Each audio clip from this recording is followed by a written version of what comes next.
ये केवल एक जात विशेष के नाते जाति गोलबंदी के खांचे में बांध करके जो राजनीति चल रही है उसका जो परिणाम मुझे भुगतना पड़ा। और ये कुलपति कह रही हैं, इलाहाबाद विश्वविद्यालय की बयान दे रही हैं कि हम जो तय कर लेते हैं वही होता है। ये कोई बयान होती है? तानाशाहियत की बयान दे रही हैं। ये भाई सुप्रीम कोर्ट के जज हैं, हम उनके बारे में नहीं कहना चाहते, उनकी पत्नी है, उसी का वो धौंस देती हैं कि मैं तो कुलपति की पत्नी हूँ, मेरा क्या कोई बिगाड़ लेगा।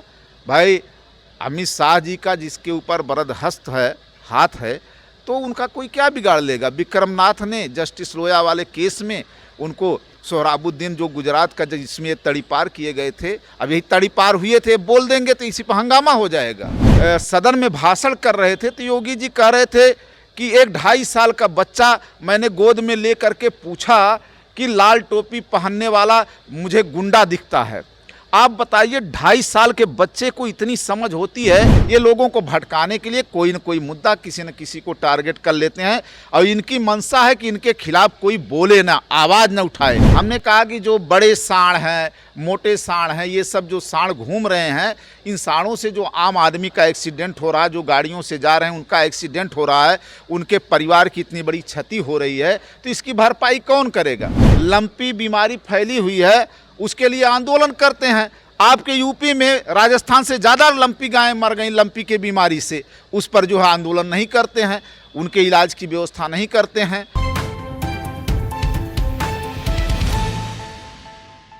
नमस्कार साथियों, मैं हूं विनीत यादव और आप देख रहे हैं ब्लू कट। हमारे साथ अजीत यादव जी हैं जो कि इलाहाबाद विश्वविद्यालय छात्र संघ के पूर्व अध्यक्ष रह चुके हैं और सबसे ज़रूरी चीज़ पूर्व शिक्षक भी रह चुके हैं। इन्होंने कुछ ऐसा कह दिया योगी और मोदी जी के बारे में कि इनको बर्खास्त कर दिया गया और तब से इनकी बहाली नहीं हुई। ये जो कुछ मैंने बोला ये आरोप है, सच्चाई क्या है ये जान लेते हैं। पहली बात कि मेरे ऊपर जो आप आरोप लगाया गया और जो क्लिप और जो वीडियो जो है वायरल किया गया, वो क्लिप और वीडियो वायरल की कोई सच्चाई नहीं है। ये आरोप लगाया गया कि मैंने मोदी जी पर, योगी जी पर अभद्र टिप्पणी और आपत्तिजनक टिप्पणी की है। तो अगर वो वीडियो को मैंने भी सुना है, कहीं से भी वो वीडियो सुनने में ऐसा नहीं है। पहली बात तो मैं बोला नहीं हूँ, और अगर है भी तो वो चीज़ें जो है उसमें ये कहा जा रहा है कि मैंने योगी जी के बारे में अभद्र टिप्पणी कह दिया, अपशब्द बोल दिया, असंसदीय भाषा बोल दिया। ये आरोप मेरे ऊपर लगा करके मुझको बर्खास्त किया गया। ये मामला हाई कोर्ट में है, अभी चल रहा है, उस पर बहस हो चुकी है और आर्डर जो है रिजर्व कर लिया गया है। बहस हो चुकी है, उस पर हियरिंग हो चुकी है। रही बात जितने ढंग से इसको चुनाव के समय, चुनाव के बाद, सरकार बनने के बाद जिस तरीके से हमको बदनाम करने की कोशिश की गई, आज तक ऐसी छवि नहीं रही है मेरी। चूँकि मैं पहले मैं शिक्षक नहीं था, पहले मैं इलाहाबाद विश्वविद्यालय में अध्यक्ष हुआ। मैं 2 बार पदाधिकारी रहा। इलाहाबाद विश्वविद्यालय में मैं पूर्व उप मंत्री हुआ 2003 में, 2005 में मैं केंद्रीय विश्वविद्यालय का प्रथम अध्यक्ष बना इलाहाबाद विश्वविद्यालय में। और मैं अच्छा भाषण और अच्छे वक्तव्य के वजह से ही विश्वविद्यालय में बना। आज आदरणीय नेताजी माननीय मुलायम सिंह यादव जी की जो निधन हो गया है, हम उनको सच्ची श्रद्धांजलि देते हैं। उन्होंने ही 2003 में 29 सितंबर को यूनियन हॉल पे आकर के घोषणा किया था कि छात्र संघों को बहाल किया जाए, और छात्र संघ अगर नहीं बहाल किए जाते हैं तो इलाहाबाद विश्वविद्यालय के कुलपतियों समेत अन्य विश्वविद्यालय के जो कुलपति हैं उत्तर प्रदेश में, इनके जो है वेतन को रोक दिया जाएगा। इलाहाबाद विश्वविद्यालय सहित अन्य महाविद्यालयों और विश्वविद्यालयों में जो लोकतंत्र की नर्सरी है वो बहाल होनी चाहिए, क्योंकि वहीं से अच्छे नेता निकल के आते हैं।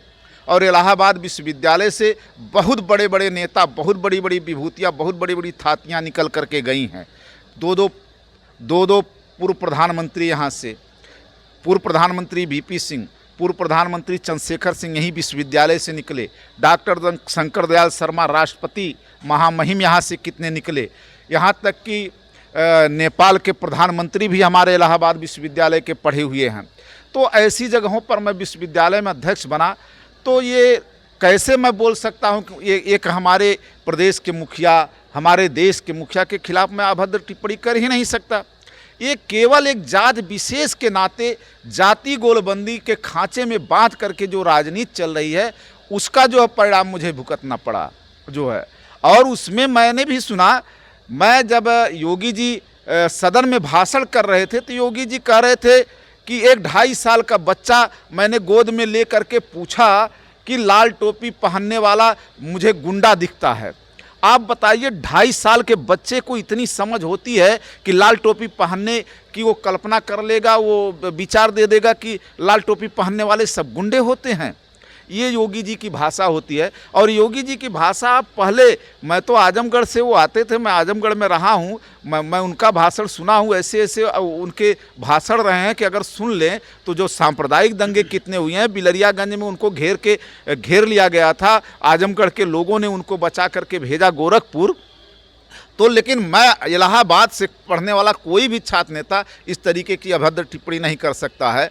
और जो एक बात मैं और बोला था उसमें एक बात और निकल के आई थी कि मुझे कहा गया कि मैंने बोला है कि सांड से तुलना की गई, क्योंकि समाजवादी पार्टी उस समय कह रही थी कि जो सांडों से उस समय एक्सीडेंट हो रहे हैं सड़कों पर, तो हमारी सरकार आएगी तो जो सांड से एक्सीडेंट हुआ सड़कों पर मरने वालों को हम लोग 5 लाख मुआवजा देंगे। तो ये बातें कहाँ से गलत हो सकती हैं। हमने कहा कि जो बड़े सांड हैं, मोटे सांड हैं, ये सब जो सांड घूम रहे हैं, इन सांडों से जो आम आदमी का एक्सीडेंट हो रहा है, जो गाड़ियों से जा रहे हैं उनका एक्सीडेंट हो रहा है, उनके परिवार की इतनी बड़ी क्षति हो रही है, तो इसकी भरपाई कौन करेगा। आप देख लीजिए खुल्लम खुल्ला आज गाय और सांड जो है सड़कों पर घूमते हैं, न उनके लिए कोई व्यवस्था है। लंपी, यही बीजेपी के लोग आप देख लीजिए, राजस्थान में लंपी बीमारी फैली हुई है, उसके लिए आंदोलन करते हैं। आपके यूपी में राजस्थान से ज़्यादा लंपी गायें मर गई लंपी के बीमारी से, उस पर जो है आंदोलन नहीं करते हैं, उनके इलाज की व्यवस्था नहीं करते हैं। तो ये गलत ढंग से आरोप लगाया जाता है। ये बीजेपी के लोगों का जो है एक मोह माया और मोह जाल जो इतनी बड़ी है उसको लोग समझ नहीं पा रहे हैं। ये लोगों को भटकाने के लिए कोई न कोई मुद्दा किसी न किसी को टारगेट कर लेते हैं और इनकी मंशा है कि इनके खिलाफ कोई बोले ना, आवाज़ ना उठाए। लोकतंत्र में हम ये नहीं कहते हैं कि अभिव्यक्ति का मतलब ये होता है कि हम किसी को गाली दे दें, ये लोकतंत्र में ये मतलब नहीं होता, इतना हम समझते हैं लोकतंत्र में। लेकिन इतना है कि हम स्वतंत्र हैं कि अपनी आवाज़ को उठा सकते हैं अगर कुछ गलत हो रहा है देश और प्रदेश। एक आरोप तो लगता है योगी जी जो बोले लाल टोपी वाले, वो छोटा बच्चा भी, मतलब वो तो सच में बहुत ही गलत बयान था। और आप कह रहे हैं कि आप उनके स्तर पर जाकर बयानबाजी नहीं करेंगे, इसलिए आप बयान नहीं करेंगे। लेकिन जब आपने बात करी समाजवादी पार्टी की, तो मैं कहना चाहता हूं कि बहुत सारे और भी लोग हैं योगी जी के अलावा कि बड़ा जो है आतंक फैलाते हैं समाजवादी पार्टी के लोग, ऐसा है? देखिए, एक परसेप्शन बना लिया गया है समाजवादी पार्टी के बारे में। हम ये नहीं कहते हैं कि जहाँ 4 बर्तन है वहाँ कुछ न कुछ खटकेगा, और हर आदमी बराबर नहीं होता है। जहाँ इतनी बड़ी समाजवादी पार्टी के करोड़ों कार्यकर्ता हैं, किसी एक व्यक्ति के बयान पर ये आधार आप नहीं बना सकते हैं, ये परसेप्शन नहीं आप बना सकते हैं कि समाजवादी पार्टी गुंडों की पार्टी है, समाजवादी पार्टी सांप्रदायिक पार्टी है। समाजवादी पार्टी से बड़ा धर्मनिरपेक्ष पार्टी कौन है बताइए? संविधान की रक्षा करने वाले आदरणीय मुलायम सिंह यादव जी, संविधान की रक्षा करने वाले आदरणीय अखिलेश यादव जी, जो संविधान की रक्षा की बात करते हैं और जो संविधान को तोड़ करके लोगों ने अयोध्या में किया, और उसी संविधान से वो मंदिर जो बन रहा है उसी संविधान और सुप्रीम कोर्ट के आदेश पे बन रहा है, उसको भी झूठा लोग प्रचारित कर देते हैं। अगर सरकार की बात माननी होती तो सुप्रीम कोर्ट ने कहा था कि सरकार के प्रतिनिधि और संतों के प्रतिनिधि और मुसलमानों के प्रतिनिधि बैठ करके समझौता कर लें, अयोध्या में मंदिर बन जाए। तो नेताजी को जो आरोप लगाया जाता है, मुल्ला मुलायम सिंह, इनको नारा दे दिया गया, लेकिन नेताजी के नाम से इस देश में कौन फेमस है? उस समय इन्होंने संविधान की रक्षा किया ना। केंद्र में तो कांग्रेस की सरकार थी, संविधान की रक्षा करने के लिए इन्होंने बयान दिया कि परिंदा पर भी नहीं अयोध्या में मार पाएगा। तो संविधान की रक्षा की बात थी। वो एक किसी व्यक्ति को और किसी धर्म से संबंधित मामला नहीं था। उस समय नेताजी अगर खड़े थे, स्टैंड किए हुए थे, तो केवल संविधान की रक्षा के लिए कि हम जो है हमारे देश में इतनी बड़ी आबादी रहती है, उसके धर्म के साथ, उसकी भावना के साथ हम खिलवाड़ नहीं करने देंगे। आरोप ये लगते हैं, मतलब अब आप जब इतनी सारी बात कर रहे हैं, हम आपके बारे में तो बात कर ही रहे थे। सबसे पहले अच्छा ये अभी जो आप जिस यूनिवर्सिटी के कभी अध्यक्ष थे, वहाँ का छात्र संघ के सामने अभी प्रदर्शन चल रहा है। क्यों चल रहा है आप जानते ही होंगे।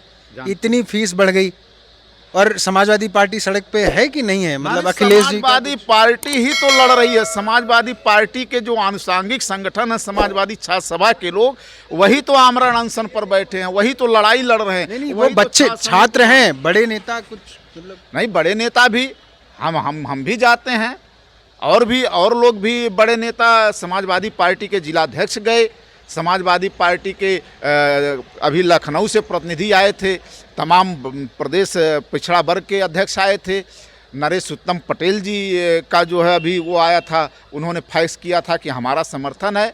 और इधर बीच नेताजी बीमार हो गए तो समाजवादी पार्टी के लोग भाई निश्चित रूप से आहत हैं, उधर सब लोग अपनी भावना व्यक्त कर रहे हैं। लेकिन लड़ाई जो है समाजवादी पार्टी के ही आनुषांगिक संगठन के लोग यहाँ पे लड़ रहे हैं। एबीवीपी दिखाने के लिए तो लड़ती है, जैसे हाथी के दांत दिखाने के लिए हैं, वो भी तो फीस वृद्धि का विरोध कर रही है। लेकिन ये बताइए, आप ही की तो सरकार है और ये कुलपति कह रही हैं, इलाहाबाद विश्वविद्यालय की बयान दे रही हैं कि हम जो तय कर लेते हैं वही होता है। ये कोई बयान होती है? तानाशाहियत की बयान दे रही हैं, हिटलर शाही वाला बयान दे रही हैं। आप बताइए, ग्रामीण अंचल से आ करके यहाँ पर गरीब किसान का बेटा, मजलूम का बेटा और वंचित मजदूर का बेटा पढ़ने आता है, जो 5,000 में यहाँ का किराया दे करके किसी तरीके से रोटी की व्यवस्था करके खा पी करके अपने माँ बाप के लाठी का सहारा बनने के लिए एक नौकरी मिल जाए आदत, उसके लिए संघर्ष करता है। और ये 400 गुना फीस बढ़ा दी है।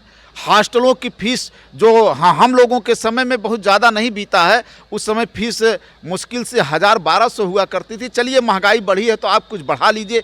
अब आप 39, 40 हज़ार रुपये फीस कर देंगी हॉस्टलों का।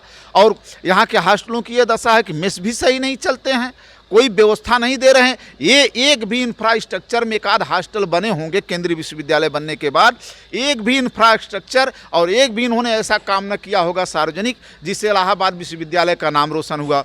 लखनऊ विश्वविद्यालय जो बदनाम था, वहाँ पर नैक की टीम गई तो उसको जो है अच्छे विश्वविद्यालय की श्रेणियों में रख देती है। लेकिन इलाहाबाद विश्वविद्यालय हमारा जब केंद्रीय विश्वविद्यालय बन गया 2005 में, जब बना केंद्रीय विश्वविद्यालय, उसके बाद से आज तक लगातार यहाँ की शैक्षिक गुणवत्ता में गिरावट ही आ रही है। और यहाँ के जो प्रोफेसर हैं लोकल स्तर के, वो कुछ लोगों को पाल करके लफंगे टाइप के जो होते हैं, गुंडे टाइप के, जो 400-500 रुपये उनके जेब में दे देते हैं, ऐसे लोगों को आगे करके विश्वविद्यालय के छात्र नेताओं का जो बदनाम करने का काम करते हैं, ऐसे लोग विश्वविद्यालय में नहीं रहे हैं। यहाँ पर विश्वविद्यालय में यही यूनियन से वैज्ञानिक भी निकले हैं, अरे सुभाष कश्यप संविधान लिखने वाले यही विश्वविद्यालय आपके पदाधिकारी रहे, हमारे छात्र संघ के अध्यक्ष रहे, जो है जिसके संविधान को लोग पढ़ते हैं। तो ये आरोप लगा देना, और इनकी क्या योग्यता है विश्वविद्यालय की कुलपति के बारे में लोग जानते हैं, विधिवत जानते हैं। ये भाई सुप्रीम कोर्ट के जज हैं, हम उनके बारे में नहीं कहना चाहते, उनकी पत्नी है, उसी का वो धौंस देती हैं कि मैं तो कुलपति की पत्नी हूँ, मेरा क्या कोई बिगाड़ लेगा। भाई अमित शाह जी का जिसके ऊपर बरदहस्त है, हाथ है, तो उनका कोई क्या बिगाड़ लेगा। विक्रमनाथ ने जस्टिस लोया वाले केस में उनको, सोहराबुद्दीन जो गुजरात का जिसमें तड़ीपार किए गए थे, अब यही तड़ीपार हुए थे, बोल देंगे तो इसी पर हंगामा हो जाएगा। तो भाई आप एक बार फिर जो है आपके ऊपर एक और जांच बैठेगी फिर? हाँ, हमारे ऊपर फिर जांच बैठा दी जाएगी। तो ऐसा काम क्यों? तड़ीपार हुए थे ना गुजरात से, हम थोड़ी बोल रहे हैं, तड़ीपार उनको किया गया था गुजरात से, वो लेकिन अब उसको अगर कोई बोल देगा तो कहेंगे कि गृह मंत्री के ऊपर आपत्तिजनक टिप्पणी कर रहे हैं। भाई हमारे ऊपर आप टिप्पणी करें वो ठीक बात है, लेकिन हम टिप्पणी कर दें तो गलत है, क्योंकि आप सरकार में हैं। लेकिन लोकतंत्र में नहीं चलेगा। लोकतंत्र में लोग अपनी बात रखेंगे, अभिव्यक्ति की आज़ादी को आप नहीं रोक पाएंगे। लेकिन हाँ, हम असंसदीय ढंग से नहीं, अपशब्द बोल के नहीं, हमारी भी आवाज़ जानी चाहिए, विपक्ष की भी आवाज़ जानी चाहिए। बने रहिए ब्लू कट के साथ, धन्यवाद।